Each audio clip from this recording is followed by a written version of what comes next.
इस प्यार के लिए, इस सम्मान के लिए, इस प्यार के लिए, इस सम्मान और इस जोश और उत्साह के लिए मैं आप सबका हृदय से आभारी हूं। जो प्यार, सम्मान, आशीर्वाद आप लोगों ने दिया है उसके लिए दिल से आप सबका धन्यवाद। साथियों, आज जब आप लोगों के बीच आया हूं, ये हमारे बिहार के लिए, ये हमारे बिहार के लिए एक महत्वपूर्ण साल है। ये एक ऐसा साल है जब एक बार फिर हम लोग अगले 5 साल के लिए अपना नेतृत्व चुनने का हम लोग संकल्प लेंगे। ऐसे में ये साल हम सब के लिए एक महत्वपूर्ण साल हो जाता है। ये साल निर्धारित करेगा हम लोगों के आने वाले 5 साल का भविष्य, और ये 5 साल हर व्यक्ति के जीवन में महत्व रखता है। आज जब हम लोग विधानसभा चुनाव की दहलीज पर हैं, आज से कुछ महीनों के बाद बिहार में विधानसभा चुनाव होने वाले हैं। ऐसे में कई राजनीतिक दल, कई नेता आप लोगों के बीच आएंगे, अपनी अपनी बातों को रखने का काम करेंगे और आप लोगों के समक्ष नए वादे और लोभ लुभानी बातें करने का काम करेंगे।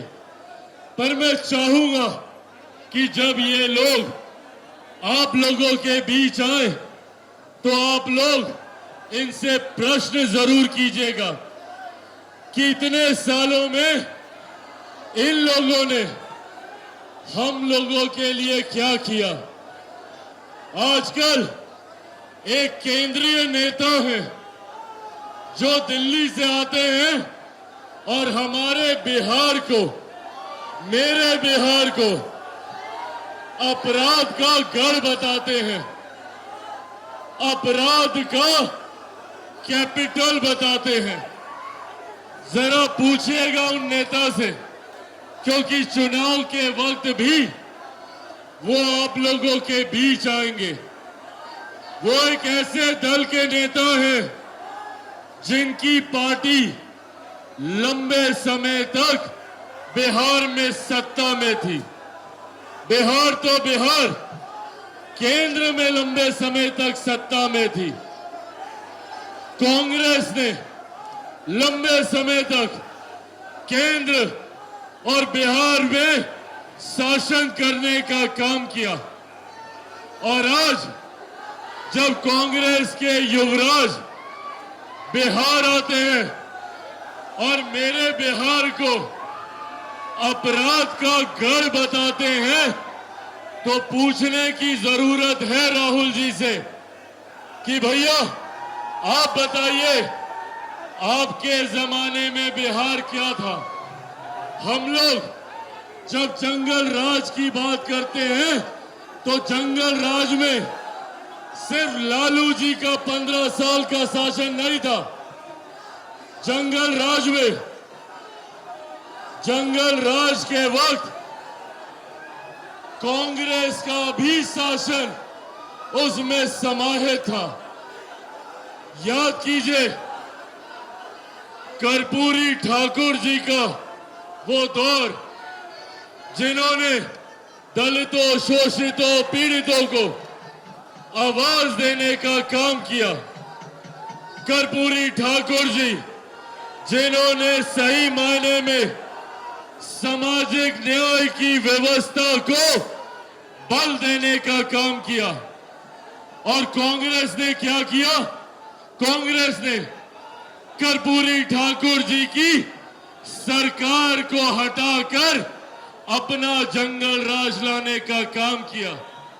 77 में जब कर्पूरी ठाकुर जी एक बार फिर बिहार के मुख्यमंत्री बने और जनता की सरकार आई, तो कांग्रेस ने 80 के दशक में उनको सत्ता से बाहर कर अपना मुख्यमंत्री बनाने का काम किया। और जो लोग उस दशक के, उस पीढ़ी के यहाँ पे मौजूद हैं, उन लोगों को याद होगा, और ये मौजूदा पीढ़ी के लिए जानना जरूरी है, ये मौजूदा पीढ़ी के लिए जानना जरूरी है कि 80 के उस दशक में जब कांग्रेस की सरकार थी, तो हमारे प्रदेश में एक से एक बड़े नरसंहार हुए। एक के बाद एक दलितों, पिछड़ों को चिन्हित कर गोलियों से भूनने का काम किया। 80 का वो दशक जिसने इस नरसंहार की शुरुआत की, 90 के उस दशक जिसमें लालू जी की सरकार आई, ये दौर, ये सिलसिला कायम रहा। जिस जंगल राज की हम लोग बात करते हैं, वो जंगल राज 15 साल का नहीं, वो जंगल राज 25 सालों का है। और उस 25 साल में कांग्रेस भी उतनी ही जिम्मेदार है। बिहार में अपराध, बिहार में अपराध और अपराधियों को बल देने के लिए अगर कोई जिम्मेदार है, तो वो कांग्रेस और राजद की सरकार रही। कर्पूरी ठाकुर जी के सपनों की तिलांजलि देने का काम किसी ने किया, तो ये कांग्रेस और राजद की सरकार ने किया।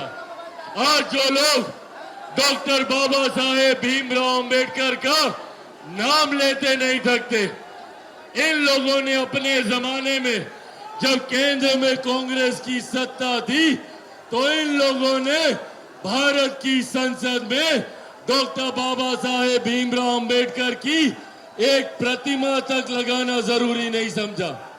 बाबा साहेब की पहली तस्वीर भारत की संसद में अगर लगी, तो वो तब लगी जब वीपी सिंह जी की सरकार में मेरे नेता, मेरे पिता आदरणीय रामविलास पासवान जी जब केंद्र सरकार में मंत्री बने, वीपी सिंह जी की सरकार में श्रम एवं कल्याण मंत्री बने, तब उन्होंने बाबा साहेब की प्रतिमा को लगाने का काम किया। और आज जो लोग बाबा साहेब के विचारों की बात करते हैं, इन लोगों ने एक पार्टी तो छोड़ दीजिए, एक ही परिवार के 3-3 सदस्यों की तस्वीर भारत की संसद में थी, पर बाबा साहेब की तस्वीर नहीं थी। बाबा साहेब को भारत रत्न देने का काम हमारी सरकार ने किया। आज कर्पूरी ठाकुर जी को भारत रत्न देने का काम हमारी सरकार ने किया। जो लोग आज बिहार में आकर दलितों, पिछड़ों, शोषितों, वंचितों, अल्पसंख्यकों की बात करने का काम करते हैं, ये वही लोग हैं जिन्होंने जंगल राज के माध्यम से बिहार को बर्बाद करने का काम किया। सही मायनों में, सही मायनों में, सही मायनों में अगर किसी ने बाबा साहेब भीमराव अंबेडकर, कर्पूरी ठाकुर जी, इनके सपनों को आगे लेकर जाने का काम किया, तो वो हमारी केंद्र की सरकार, मेरे प्रधानमंत्री आदरणीय नरेंद्र मोदी जी द्वारा किया गया। बिहार में मुख्यमंत्री नीतीश कुमार जी द्वारा किया गया।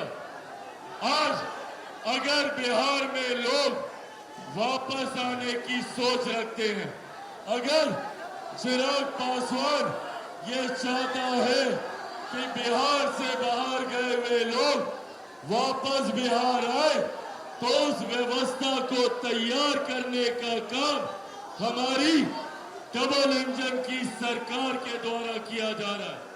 जहां केंद्र में इसका नेतृत्व मेरे प्रधानमंत्री आदरणीय नरेंद्र मोदी जी कर रहे हैं, तो बिहार में मुख्यमंत्री नीतीश कुमार जी के द्वारा किया जा रहा है। साथियों, मेरा सपना है, मैं चाहता हूं कि बिहार के किसी युवा को बिहार छोड़कर बिहार से बाहर शिक्षा या रोजगार के लिए ना जाना पड़े। मैं चाहता हूं कि बिहार में ही एक से एक शैक्षिक संस्थान खुले। मैं चाहता हूं कि बिहार में ही रोजगार के अवसर मिले, यहाँ पे कारखाने खुले। इस व्यवस्था निर्माण की सोच के साथ बिहार को फर्स्ट और बिहारियों को फर्स्ट बनाने की सोच के साथ आगे निकला।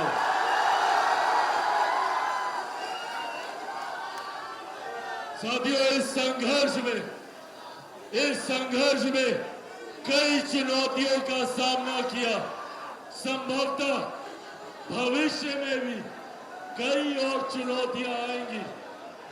इन लोगों ने बिहार फर्स्ट, बिहारी फर्स्ट की सोच को समाप्त करने के लिए चिराग पासवान को ही समाप्त करने की भूमिका बनाने का काम किया। इन लोगों ने सोचा कि चिराग पासवान को समाप्त कर देंगे तो बिहार फर्स्ट, बिहारी फर्स्ट का सपना टूट जाएगा। और मुझे समाप्त करने के लिए बड़ी बड़ी ताकतों ने, बड़ी बड़ी शक्तियों ने पूरी जोर आजमाइश कर ली। मेरी पार्टी तोड़ी, मेरे परिवार को तोड़ा, मुझे घर से बाहर निकाला।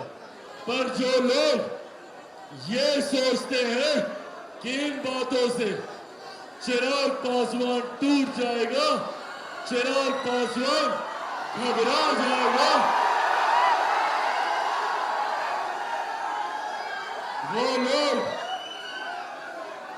लोग भूल जाते हैं कि चिराग पासवान शेर का बेटा है, रामविलास पासवान का बेटा है। भैया, ना मैं टूटने वाला हूं, ना झुकने वाला हूं, और डरता तो भैया मैं किसी से नहीं। जितनी ताकत आजमानी है आजमा ले। जब तक बिहार को विकसित राज्य नहीं बना दूंगा, तब तक मैं भी चैन की सांस नहीं लूंगा। ये वादा आप लोगों से करते हैं। पर साथियों, इस वादे को पूरा करने में मुझे जरूरत है आप सबके साथ की। आप सब जानते हैं कि चिराग पासवान के लिए ना कोई पद मायने रखता है, ना ही किसी तरीके का सत्ता मायने रखती है। चिराग पासवान के लिए मायने रखता है तो सिर्फ मेरा बिहार और मेरे बिहारी साथी यहाँ पे। और क्यों मायने ना रखे? आप लोगों ने तब मेरा साथ दिया जब मेरे अपनों ने मेरा साथ छोड़ा। आप लोगों ने तब मुझे सहारा दिया जब मेरा अपना कोई नहीं था। जब मेरे नेता, मेरे पिता का निधन हुआ, तब आप लोगों ने पिता बनकर, महिलाओं ने मेरी मां बनकर मेरे आंसू पोंछने का काम किया। आज सबके जहन में, आज सबके जहन में ये सवाल है कि क्या चिराग पासवान बिहार से चुनाव लड़ेगा। ये सवाल आज हर कोई जानना चाह रहा है। इसका भी मैं जवाब दूंगा, पर इसका जवाब देने से पहले मैं आप लोगों को बताना चाहता हूं कि मैंने हमेशा मेरे बिहार और मेरे बिहारी साथियों के लिए अपना सर्वोच्च निछावर करने का संकल्प लेकर निकला हूं। 2020 में सिर्फ और सिर्फ बिहारी अस्मिता के लिए, बिहारी स्वाभिमान के लिए चिराग पासवान ने बिना सोचे अकेले चुनाव लड़ने का फैसला लिया, क्योंकि आप लोग चाहते थे कि मैं अकेला चुनाव लड़ूं और बिहार फर्स्ट और बिहारी फर्स्ट को मजबूत करूं। 2024 में भी ये फैसला आप लोगों का था। जब ये सवाल चल रहा था कि चिराग पासवान किससे गठबंधन करेगा, उस वक्त भी मैंने आप लोगों से वादा किया था कि मेरा गठबंधन सिर्फ और सिर्फ बिहार की जनता के साथ है, आप लोगों के साथ।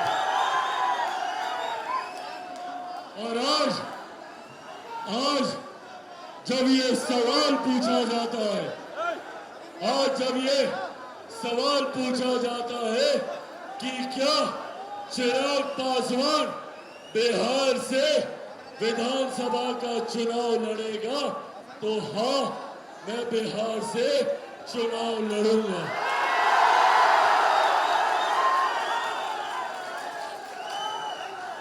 मैं बिहार की 243 सीटों पर चुनाव लड़ूंगा। मैं बिहार की हर एक सीट से बिहार को फर्स्ट और बिहारियों को फर्स्ट बनाने के लिए चुनाव लड़ूंगा।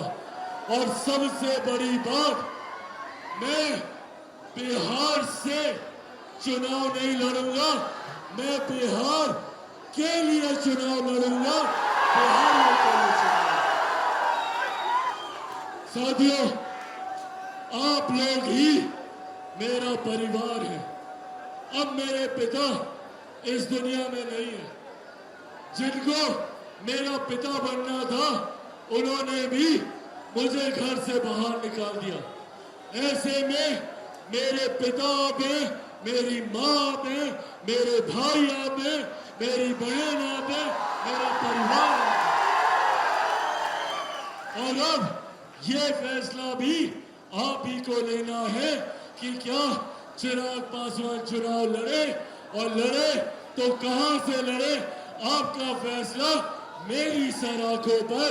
ये वादा आप लोगों से करके जाता हूं कि आप लोग जो चाहेंगे चिराग पासवान वही करेगा। पर हाँ, ये वादा जरूर करता हूं कि मैं जो कुछ भी करूंगा, सिर्फ और सिर्फ मेरे प्रदेश को भारत का नंबर 1 प्रदेश बनाने के लिए करूंगा, सबसे विकसित राज्य बनाने के लिए। साथियों, आज हमारी केंद्र की सरकार, बिहार की सरकार, मुख्यमंत्री नीतीश कुमार जी के नेतृत्व में, केंद्र में प्रधानमंत्री नरेंद्र मोदी जी के नेतृत्व में एक के बाद एक विकास की योजनाओं के माध्यम से हमारे राज्य को विकसित बनाने का कार्य कर रही है। 2047 तक जब मेरा देश विकसित बनेगा, तो बिहार का हर एक जिला, हर एक प्रखंड, हर एक पंचायत, हर एक गांव विकसित बनेगा।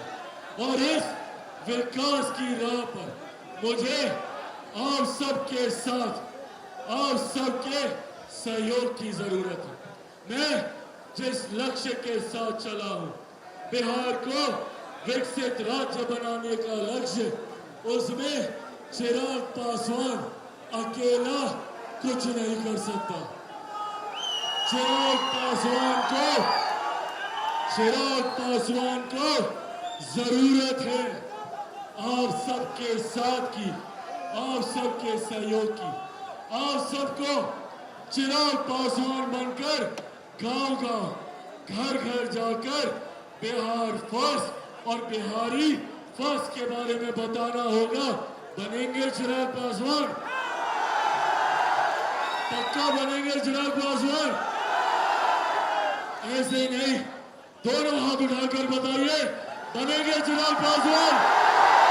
बनेंगे चिराग पासवान? जिंदाबाद पासवान जिंदाबाद। आप लोग बस मेरा साथ दीजिए, बदले में विकसित बिहार मैं आपको बना कर दूंगा, ये वादा आप लोगों से करके जाता हूं। चिराग पासवान की रगों में जब तक खून की एक बूंद भी बाकी है, मेरे दिल में एक सांस भी बाकी है, तब तक चिराग पासवान जिएगा तो आपके लिए, मरूंगा तो भी। साथियों, आज आप लोग बिहार के 7 जिलों से एकजुट होकर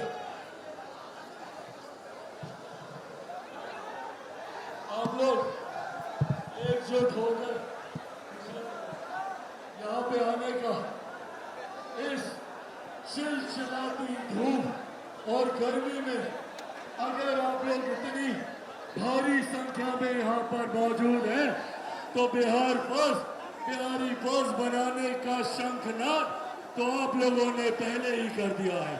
अब इस शंखनाद को बिहार के कोने कोने में लेके जाना है। आज इस कार्यक्रम में जहां मौजूद हर एक व्यक्ति का मैं दिल से धन्यवाद करता हूं, तो यहाँ पर इस कार्यक्रम को सफल बनाने में अहम भूमिका निभाने वाले मेरे तमाम साथी, जिसमें मंच की अध्यक्षता कर रहे राजेश्वर पासवान जी, संचालन कर रहे श्री विजय सिंह जी, मौजूद यहाँ पर परशुराम पासवान जी, मौजूद यहाँ पर श्री अखिलेश सिंह जी जो कि जिला अध्यक्ष बक्सर हैं, मौजूद चंद्रभूषण सिंह जी, जिला अध्यक्ष औरंगाबाद, मौजूद चंदन यादव जी, जिला अध्यक्ष पटना, मौजूद गजेंद्र गुप्ता जी, जिला अध्यक्ष कैमूर, मौजूद यहाँ पर कमलेश राय जी, जिला अध्यक्ष रोहतास, सत्येंद्र रंजन जी, जिला अध्यक्ष अरवल, राजेश्वर पासवान जी, जिला अध्यक्ष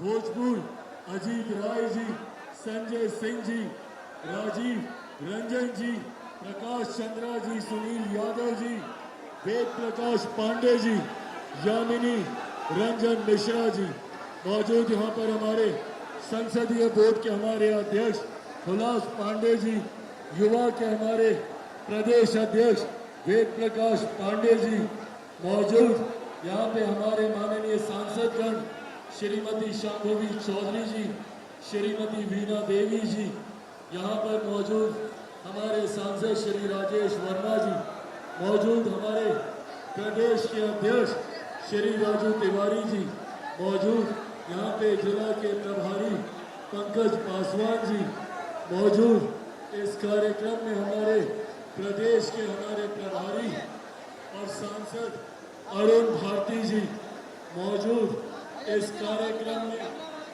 अलग अलग मौजूद इस कार्यक्रम के प्रभारी जिन्होंने पूरी जिम्मेदारी के साथ इसको सफल बनाया, डॉक्टर अभिषेक कुमार सिंह जी, मौजूद यहाँ पर पूर्व विधायक श्यामदेव पासवान जी, मौजूद यहाँ पर मनोज पासवान जी, मौजूद यहाँ पर श्रीमती अमित सिंह जी, मौजूद यहाँ पर अलग अलग प्रखंड से आए हुए हमारे प्रखंड अध्यक्ष, मौजूद यहाँ पर हर एक प्रकोष्ठ के हमारे जिला अध्यक्ष, हर एक प्रकोष्ठ के हमारे विभिन्न जिलों से आए हुए हमारे प्रखंड अध्यक्ष, हर एक प्रकोष्ठ के यहाँ पे प्रदेश अध्यक्ष, मौजूद हमारे तमाम प्रदेश के वरिष्ठ पदाधिकारी साथी, मौजूद यहाँ पर हमारे प्रदेश के प्रधान महासचिव संजय पासवान जी मौजूद, यहाँ पर अशरफ अंसारी जी मौजूद, यहाँ पर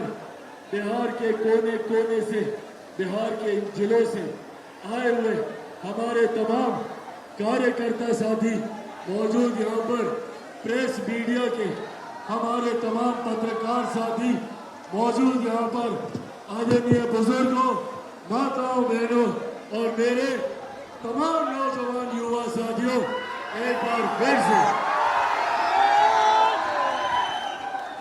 बार फिर से शाहबाद की इस धरती से मैं आप सबको इस प्यार और स्नेह के लिए आपका नमन करता हूँ। ये बापू वीर कुंवर सिंह की धरती है, जिन्होंने देश की आजादी के लिए बिना उम्र को सीमा बनाए रणभूमि में उतरने का काम किया था। ऐसे ही बिहार के विकास के लिए हम सबको आने वाले दिनों में एकजुट होकर चुनावी रण में उतरकर एक बार फिर हमारी एनडीए सरकार और बिहार फर्स्ट और बिहारी फर्स्ट की सोच को मजबूत करने का काम करना है। इन्हीं शब्दों के साथ आप सबका बहुत बहुत धन्यवाद। जय हिंद, जय बिहार।